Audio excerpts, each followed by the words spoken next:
Mandelson had failed his vetting.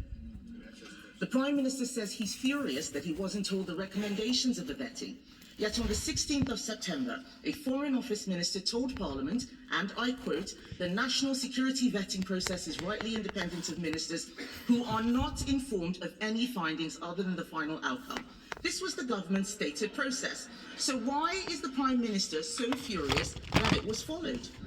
On the 4th of February 2026, the Prime Minister, fifth question, Mr. Speaker, on the 4th of February 2026, the Prime Minister told me from the dispatch box that the security vetting he had received had revealed Mandelson's relationship with Epstein. How could he say that if he had not seen the security vetting? And finally, Mr. Speaker, Sistema is a Russian defense company closely linked to the Kremlin and Vladimir Putin's war machine.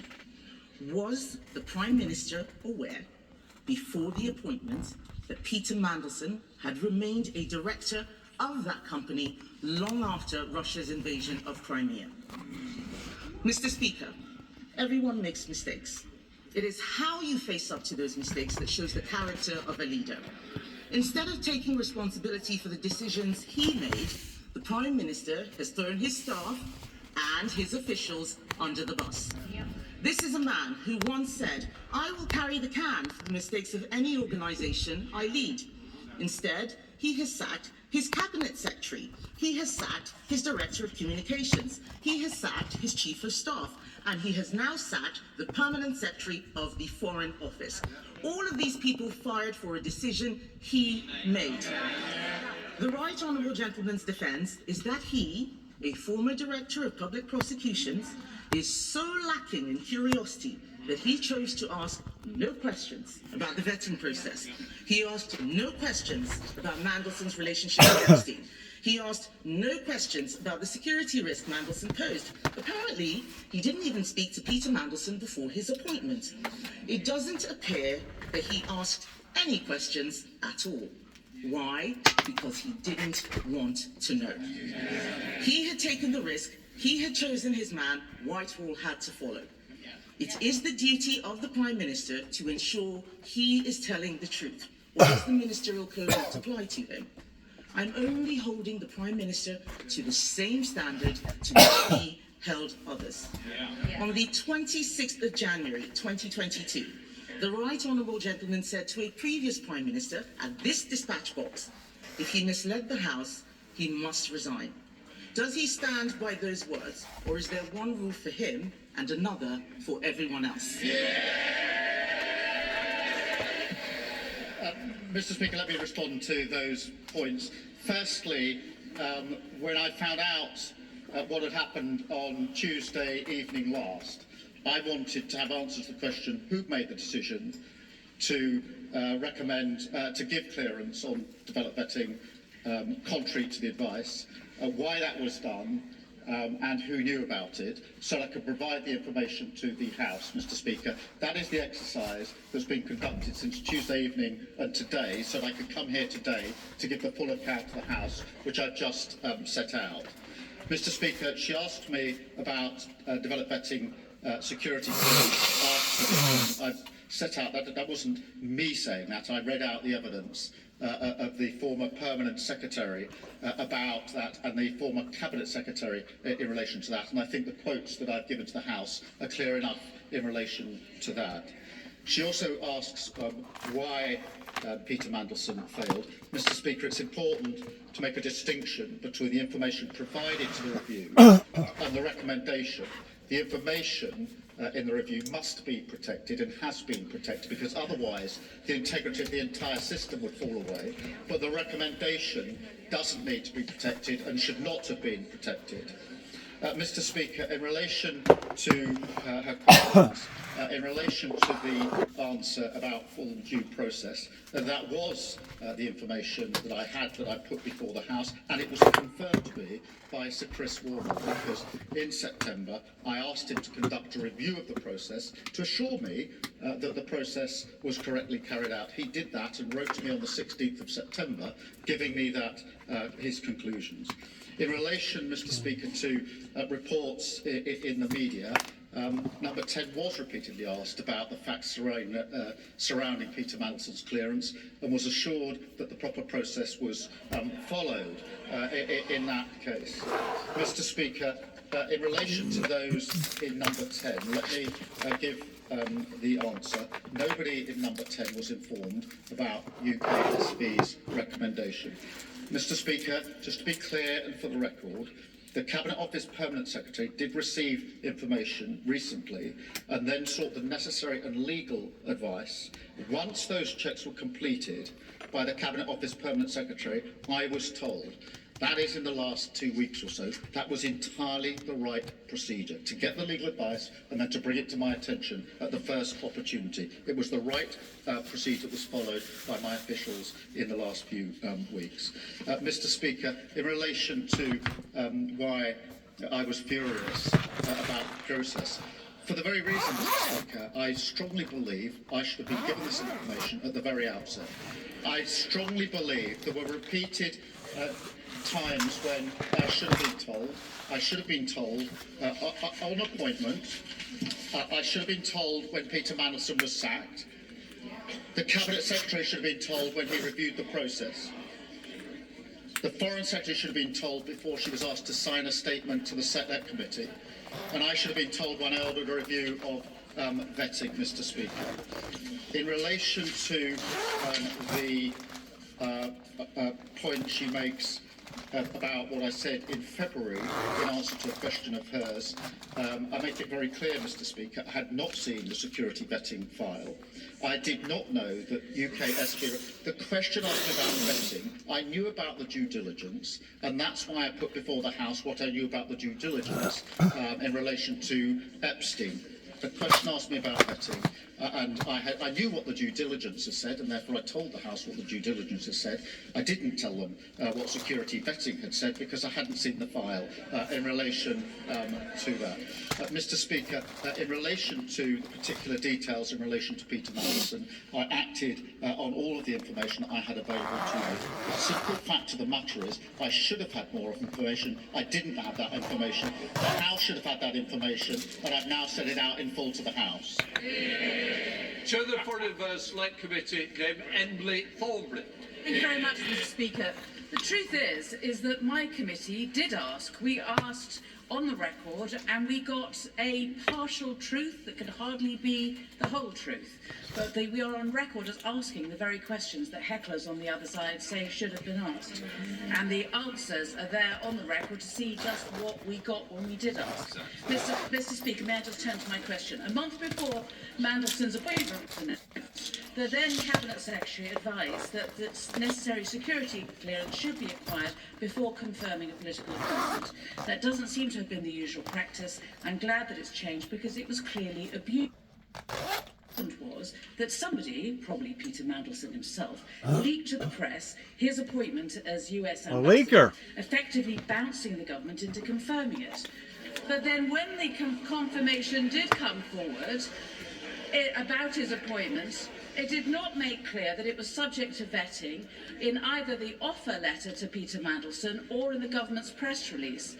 I'm afraid to say, doesn't this look like, for certain members of the Prime Minister's team, getting Peter Mandelson the job was a priority that overrode everything else, and that security considerations were very much second order?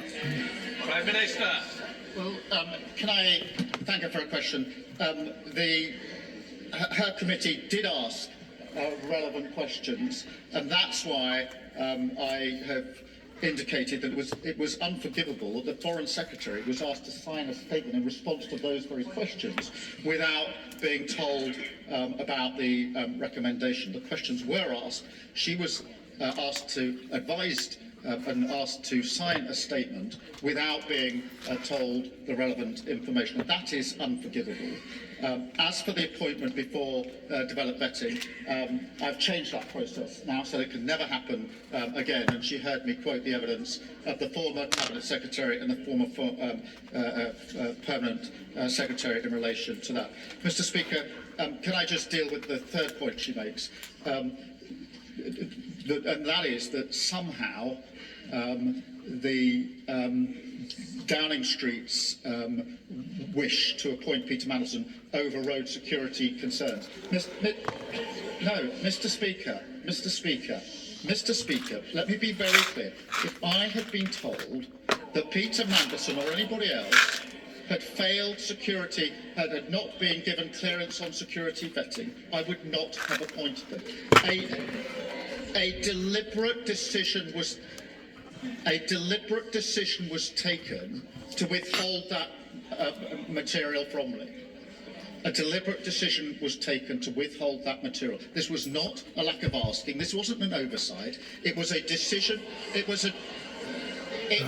a decision taken not to share that information on repeated occasions.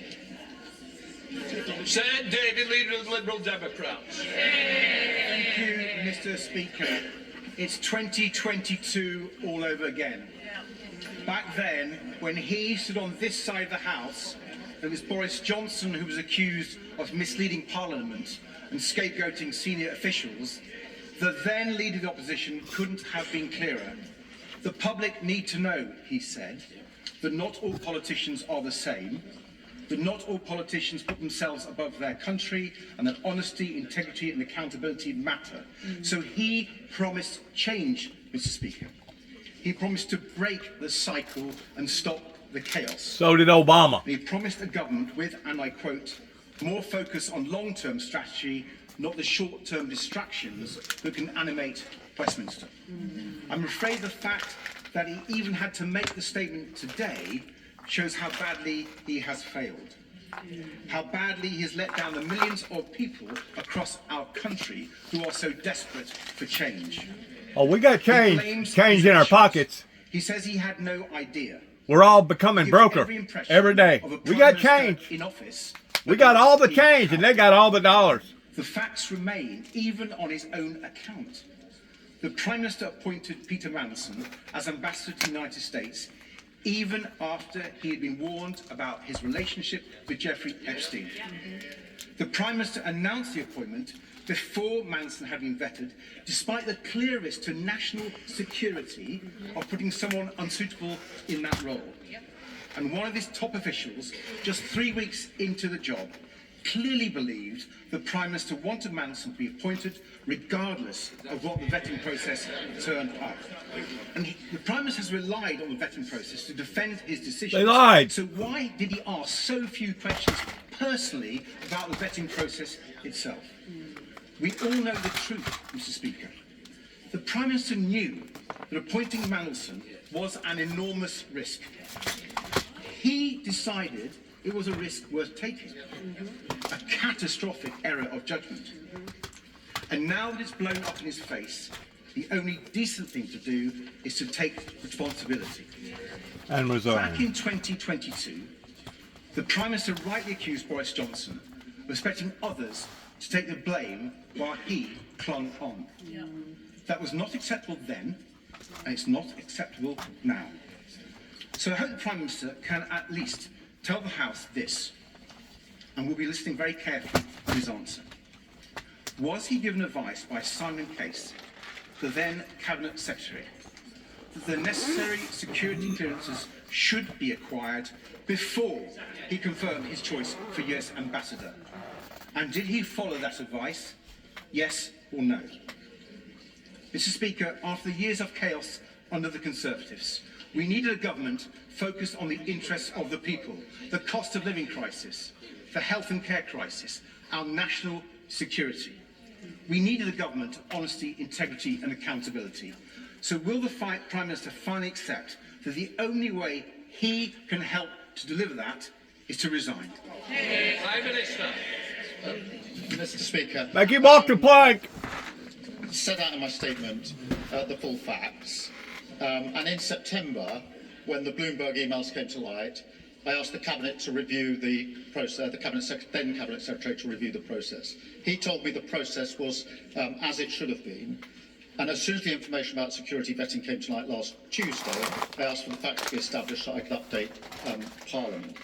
He asks me about the announcement before developed vetting. He's heard the evidence that I've given to the House from the former Cabinet Secretary and from the former Permanent Secretary.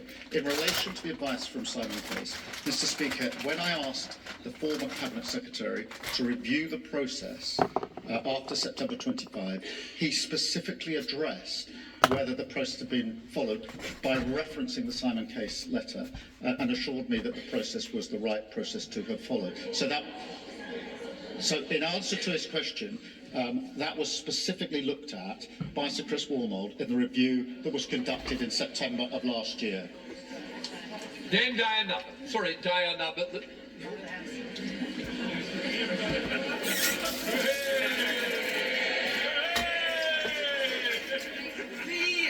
Prime Minister has gone on at considerable length about process and procedure.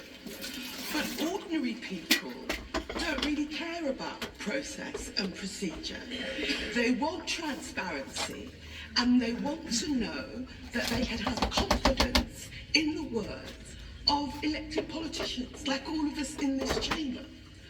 On the question of Peter Mandelson, it was in the 90s that Peter Mandelson had to resign from the Cabinet for the first time because of his dealings with the millionaire Geoffrey Robinson. It was a few years later he had to resign from the Cabinet for the second time because of his relationships with the billionaire Hinduja family. Peter Mandelson has a history. Peter Mandelson has a history. And what this House wants to know is why, knowing Peter Mandelson's history, going back now 30 years, and given what has been known, it's one thing to say, as he insists on saying, nobody told me. Nobody told me anything. Nobody told me. The question is, why didn't the Prime Minister ask?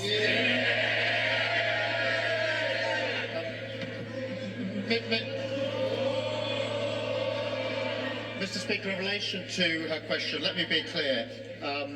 I should not have appointed Peter Mandelson. As soon as the further revelations came to light, I asked the Cabinet Secretary to review the process so I could be assured about the process.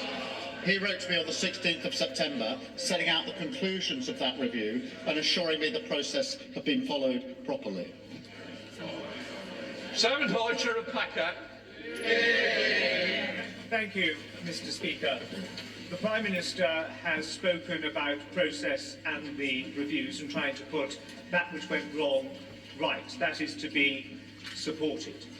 But he's also asking the House and the country to believe that, notwithstanding a front-page media splash that Peter Mandelson had failed the vetting process, that there was nobody in number 10 or in any government department that even thought to say, is there any truth in this? Could I have a briefing on that? We need to knock this story down. If nobody asked, that is the shameful thing.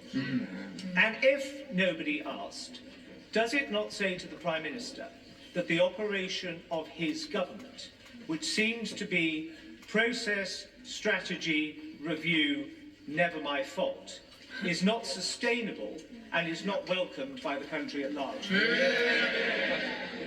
In answer to his question, the FCDA was repeatedly asked in light of inquiries. The same answer came back because a clear decision had been taken that this information was not going to be disclosed.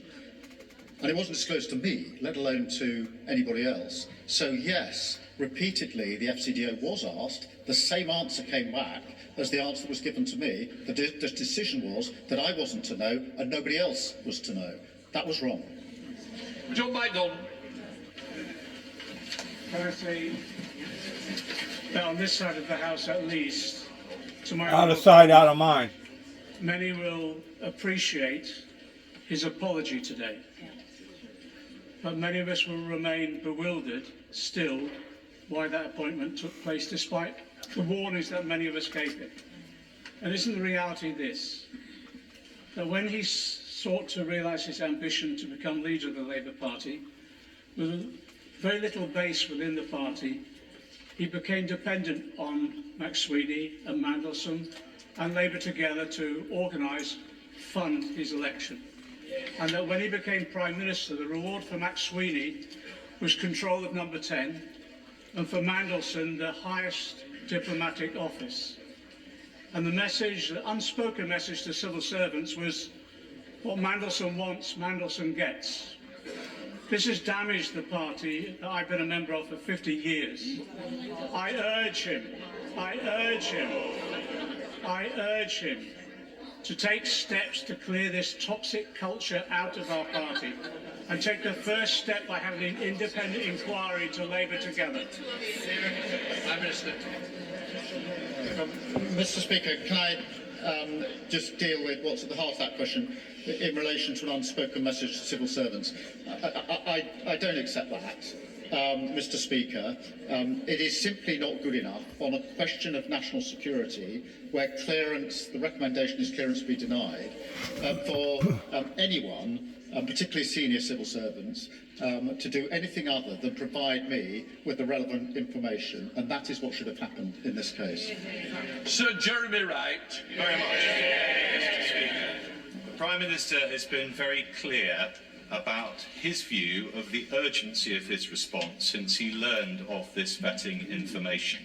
So I want to ask him about the events of last week.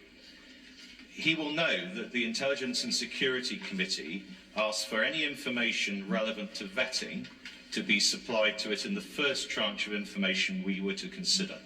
We didn't receive anything about vetting at that time. The Prime Minister has told us now that on Tuesday evening he became aware of the information he has set out. But the Intelligence and Security Committee was not told about the existence of that information. Information the Prime Minister must have recognised was within the terms of the humble address and would need to be supplied to the ISC. We were not told by his officials about the existence of that information until Thursday, after it had been published, its existence had been published in the Guardian newspaper. Smoking gun. So I'm bound to ask the Prime Minister this. If that information's existence had not been disclosed by the press, would we have been told about it? Probably not. And if so, probably not. Why did the ISC have to learn of its existence from the Guardian and not from the government? Well, that's my secondary source. Prime Minister. Thank you for his question, and the answer is yes. It would have been provided to the committee, and I think as you believe that it has now been provided to the committee. The reason for the delay is on Tuesday night I found out simply that the recommendation had been made to deny clearance, and yet clearance had been given. I wanted to understand who gave that clearance, on what basis, and who knew about it, so I could update the House and obviously make the information available to the committee, and that's what I asked on Tuesday night my officials urgently to do, so that the full picture could have been put before both the House and the committee, and I'll make sure that the full picture is put before the committee. Alistair Struther. Thank you, Mr. Speaker. Many of my constituents are rightly appalled that someone who betrayed not just our country but every single victim of Jeffrey Epstein was able to serve in such a prestigious position. Whatever the judgment in the security vetting file, that decision to appoint him was wrong, and I welcome the Prime Minister's owning an apology for that moment. But many of my constituents are also rightly concerned to learn that not a single democratically elected official in government was informed about that decision. Given this, what undertakings is the Prime Minister instigating right across government to ensure that in the future it's our democratic decision makers who put in the full picture for these crucial judgments? Prime Minister. Can I thank him, and Mr. Speaker, that is precisely why I've asked for the entire developed vetting process to be reviewed by Sir Adrian Fulford, and I've made it absolutely clear to this House and to the civil service that my strong view is that the information that was not provided to me could have been provided and should have been provided. Morello. Thank you, Mr. Speaker. The Prime Minister wants us to focus on process and not his judgment. But this entire episode is the direct result of his decision to make a direct appointment to one of the most senior roles in the FCDO of somebody who was wholly inappropriate for the role. So can the Prime Minister at least confirm to the House that this was a singular error of judgment and that his number 10 operation has not proposed political appointee for any other senior role in the FCDO? In relation to the decision, yes, it was my decision. It was an error of judgment, and that's why I've apologised to the victims of Epstein. I've done it again today, and right to do so. In relation to the second point of his question, whether any other political appointments, I will have to just check on that and get back to him, because I'm not. There are very many appointments made. There are very many appointments made to senior positions, and I will just check that for him. Mr. Speaker, the House and the public understand the importance of independent security vetting and why sensitive personal information must be protected, but they are also shocked that decisions of such significance could be taken without the knowledge of the Prime Minister. I have worked closely with the Prime Minister and know how seriously he takes national security and accountability to this House. So can the Prime Minister set out what steps he will take to remove any ambiguity, so where there are serious concerns, those risks are flagged to ministers, ensuring that accountability to this House and to the country is always upheld? I thank you for a question, Mr. Speaker. That is why last week the Chief Secretary removed suspended the power of the FCDO to make a recommendation or to take a decision contrary to the recommendation of UK SV. Sir David Dix. Mr. Speaker, the Prime Minister has twice rebuffed first the Leader of the Opposition, then the leader of the Liberal Democrats, when they said that the then Cabinet Secretary's advice to the Prime Minister was to get the clearance before the announcement. So I'm going to read in one sentence from a document entitled Options for HMA Washington from the Cabinet Secretary of the day to him personally. It says, if this is the route you wish to take, you should give us the name of the person you would like to appoint, and we will develop a plan for them to acquire the necessary security clearances and do due diligence on any potential conflicts of interest or other issues of which you should be aware before confirming your choice. The House doesn't want to hear about what Mr. Wormholt said a year later. That was the advice then. Why didn't he follow it? Right. Then. Mr. Speaker, he reads out the passage from Mr. Case's advice. The process that was followed was what I understood to be the usual process. In other words, the appointment was subject to the security vetting. It is why, when Sir Chris Wilmot looked at it in September, he addressed the question by reference back to Simon Case's letter, because I wanted to know the process that had been followed was the right process, and that is what Sir Chris Wilmot looked at. He looked at it expressly by reference to the Simon Case letter that has just been read out, and assured me that the right process was followed when he reviewed it. Belter. Thank you, Mr. Speaker. Anybody who knows the Prime Minister will know full well that he would never, ever deliberately mislead this House. But the reality is this, Mr. Speaker, ex post facto vetting is utterly pointless when the appointment is political. And the trouble, Mr. Speaker, that we all face is that trust in the Prime Minister and in politics is diminishing as this sorry saga continues. So in the 17 days we have leading to those very important elections, never mind question, those very important elections, what does the Prime Minister propose to do to win back the trust of the country? Prime Minister. Mr. Speaker, in relation to his point about vetting in relation to political appointments, I don't agree, but I do agree that the due diligence. Well, that ain't a political statement. I don't agree. I do agree, but I do agree. For any other appointments, it clearly wasn't And that's why in September Slimer. I ordered that it be changed in order to make sure it is the same process, or whether it's a direct ministerial appointment or Crawfishing. appointment. In relation to the country, Mr. Speaker, it is important that we remain focused on the cost of living and on dealing with the war on two fronts that we face in this country, and I intend to do that. Stephen Flynn. How do they know that? How do they know that?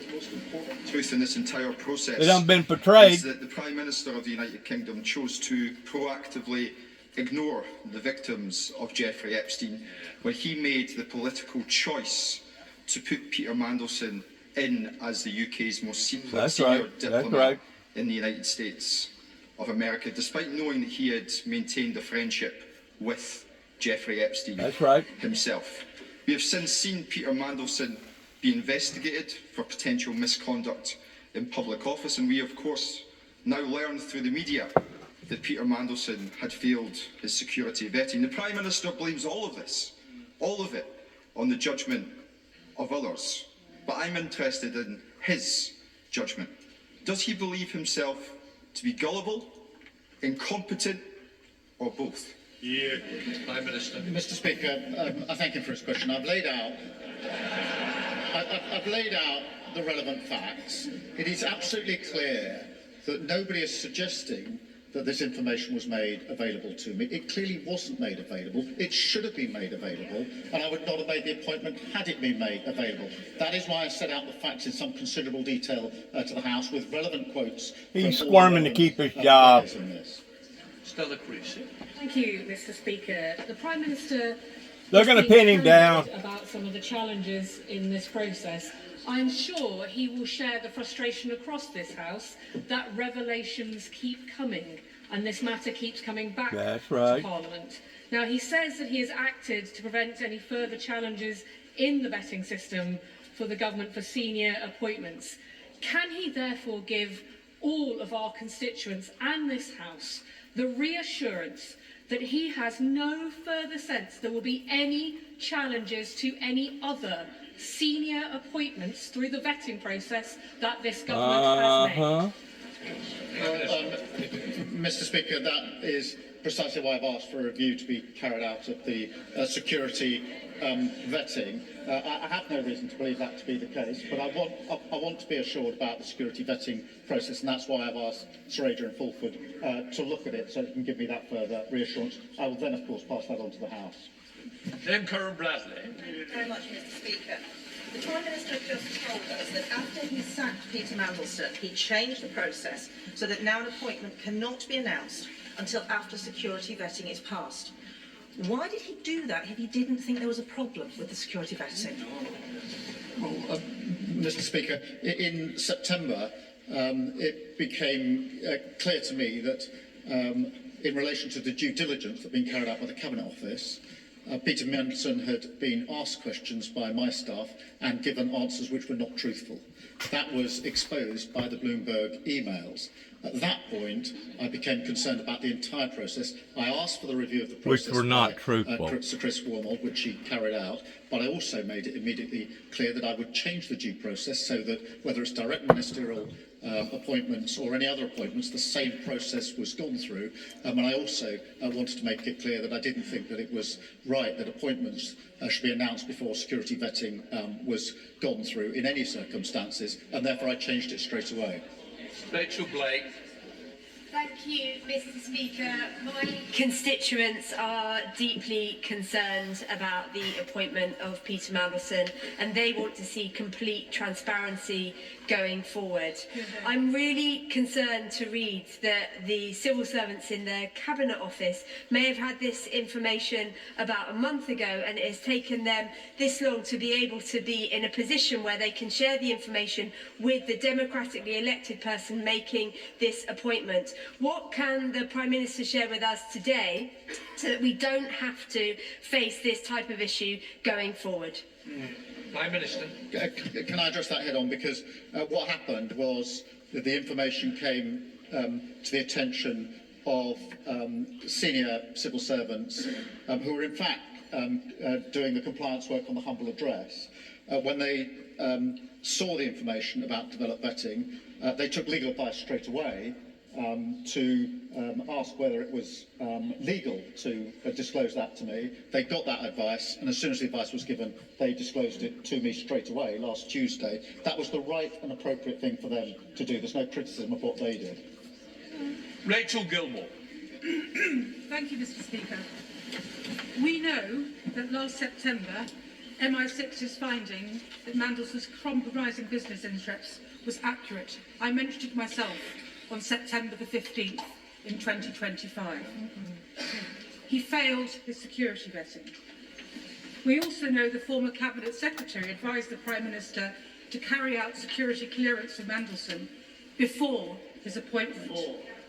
It was reported in the Times yesterday that Mandelson was given strap, very, very highest security vetting, well beyond DV, despite being failed for DV. It is likely that the Americans will have serious questions about what secrets of theirs a compromised British ambassador might have accessed. Despite all this, we also know that the PM and Number 10 were utterly determined to appoint Mandelson as ambassador to DC, come hell or high water. My question is why? I assure her that I have ordered a review of any national security issues arising in relation to what I found out last Tuesday, and I'll obviously update the House when that review is complete.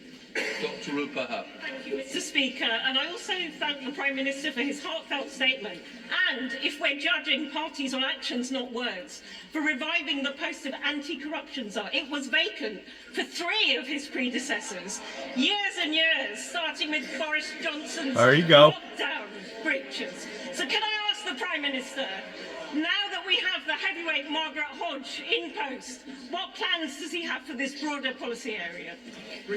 Well, I'm sure that Margaret Hodge will do a very good job in that role, as she's done in so many other roles previously. Sir Julian Lewis. Who first suggested to the Prime Minister that Mandelson should be appointed as our ambassador to the United States, or was it just his own idea? Did it never cross his mind that Mandelson was at risk of failing the vetting process? And before sacking Oliver Robbins last week, did the Prime Minister ask him why he overruled the verdict of the security vetters? And if so, what was his explanation? I did ask him, and I didn't accept his explanation. That's why I sacked him. Rachel Musk. Thank you, Mr. Speaker. At the beginning of February, in February 2026, we learnt that Peter Mandelson had shared highly sensitive government information with Jeffrey Epstein from the former Prime Minister Gordon Brown. At that juncture, if I was in his shoes, I would have been forensic in recognising a security risk and wanting detailed answers. What's not adding up for me is why we are now in mid-April before we get this information, and why the Prime Minister didn't drill down to ensure that we had the security information, which clearly we learnt that Peter Mandelson had breached. Well, Mr. Speaker, it was at that point that I did order the review of the security vetting, because I was concerned that it had failed. In fact, because of information I wasn't given, it hadn't failed. It had actually given the recommendation that clearance should be denied. The fact that when I ordered a review of UKSV, senior officials in the Foreign Office didn't at that stage, if at no other stage, bring to my attention the information they hadn't told me is astonishing, because I was ordering a review of the process, which which looked as though it had failed, when in fact it had flagged the relevant concerns. Sir Oliver Dalton. Thank you, Mr. Speaker. Further to the point from my honourable friend, the member for New Forest West, I think the Prime Minister does owe it to the House to tell us what Sir Ollie Robbins' response to him was when he said he'd overruled that advice, because in my experience, senior officials are actually very keen to deliver on the wishes of ministers, particularly a newly elected Prime Minister. And my concern here is that implicitly, as other members have made the point, Sir Ollie Robbins was responding to a desire from the Prime Minister, because it was perfectly clear in all of the newspapers the allegations were out there about Peter Mandelson, but the Prime Minister decided to proceed anyway. The official wished to deliver on the desire of the Minister. That's why he overruled the advice, and I fear also gave him the Prime Minister a degree of plausible deniability. Prime Minister. Let me answer that in relation to Sir Ollie. Let me start by saying he's had a distinguished career, and I must say that, and I do say that. I still, notwithstanding that, he should have provided this information to me, and he could have provided it to me. He's giving evidence tomorrow, but I can say to the House that when I spoke to him on Thursday, his view to me was that he couldn't provide this information to me because he wasn't allowed to provide the information to me. I don't want to put words in his mouth because it's very important he gives his own evidence. In relation to the question that's being asked of me, when I said why wasn't this shared with me, he did. I've been asked what questions I put to him, and I've been asked the answer, and I'm trying to give that answer. I'm trying to give it without putting words into Ollie Robbins' mouth, because I don't think that's fair of me to do so. But what he said to me was essentially that he took the view that this process did not allow him to disclose to me the recommendation of UKSV. No doubt he'll be asked further questions about that. He did. That is the reason that he gave to me. Sir Richard. I wonder why he wasn't allowed, and I go back to the frame of mind of why wasn't Ronald Reagan and the Ronald Reagan Party, or even Mr. Senior Bush, Senior Walter H. Bush, or H.W. Bush, wasn't allowed to share that information pertaining to what had been disclosed whenever 9 cassette tapes wound up at the White House shortly after March, the latter part of March in 1988. How come that information wasn't disclosed, or who it was that told them that it wasn't allowed to share that information with the rest of the world? So it makes one wonder, looking at it from my perspective, pertaining to that case that went before the United States government. It begs the question of who's actually the puppet master that's pulling the strings, regardless whether it be the American government, or it be this government, or any other government associated with the world affairs. Who's the one that's actually pulling the strings? Who is the puppet master? I can give you my opinion toward who it is. It's the very one that I disclosed and tried to tell people about, putting out warnings and advisories going all the way back into 1989, whenever I did finally go out into the eyes of the general public in expressing and explaining to them pertaining to my testimony. Which was who? The Luciferian Lucifer. The actual Antichrist spirit himself that had empowered not only the spiritual Satan, but the physical Satan that now rules and reigns over in Saudi Arabia, that plotted and planned 9/11, that I personally believe the Bushes knowed about, and possibly even the Reagans knowed about, because we know for a fact that certain people within the CIA department already knowed about the planning of the re-attack up onto the Twin Towers. They already knowed it. And there was, to some degree, a movement in trying to stop it, but they was basically short in in doing their jobs. Which, once more, begs the question, was it done ignorantly? Was it done recklessly? Was it done intentionally?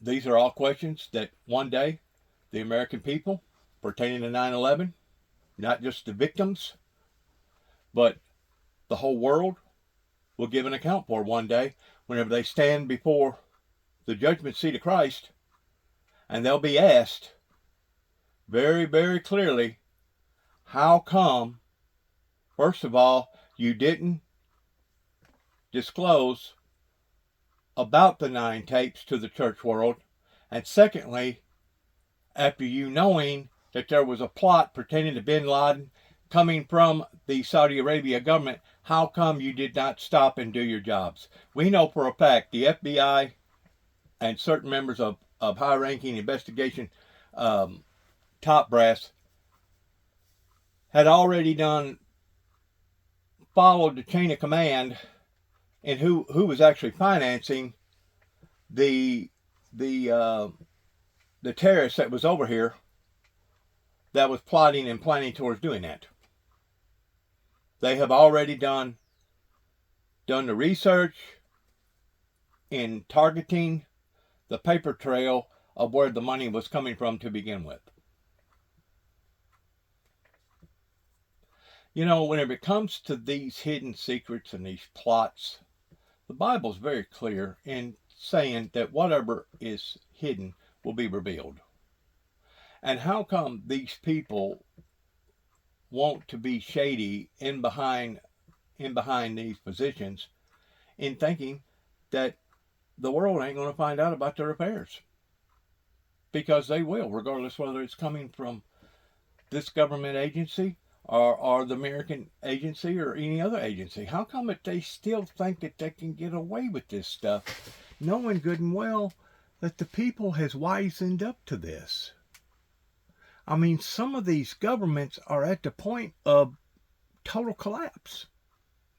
And this is one of them right here, pertaining to the hardship that's fallen upon to the people.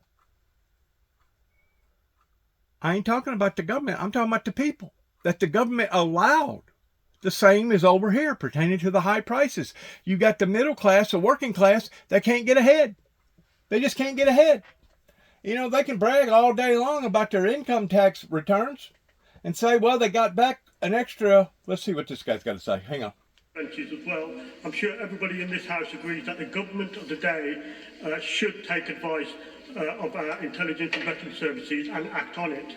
Yes. In view of everything we've heard, and this is a fundamental question for me, how can government act on intelligence service and vetting advice if ministers never get to receive that advice? Prime Minister. Well, Mr. Speaker, in many instances, it's the recommendation of UKSB that is effectively the final decision. So, of course, it's known.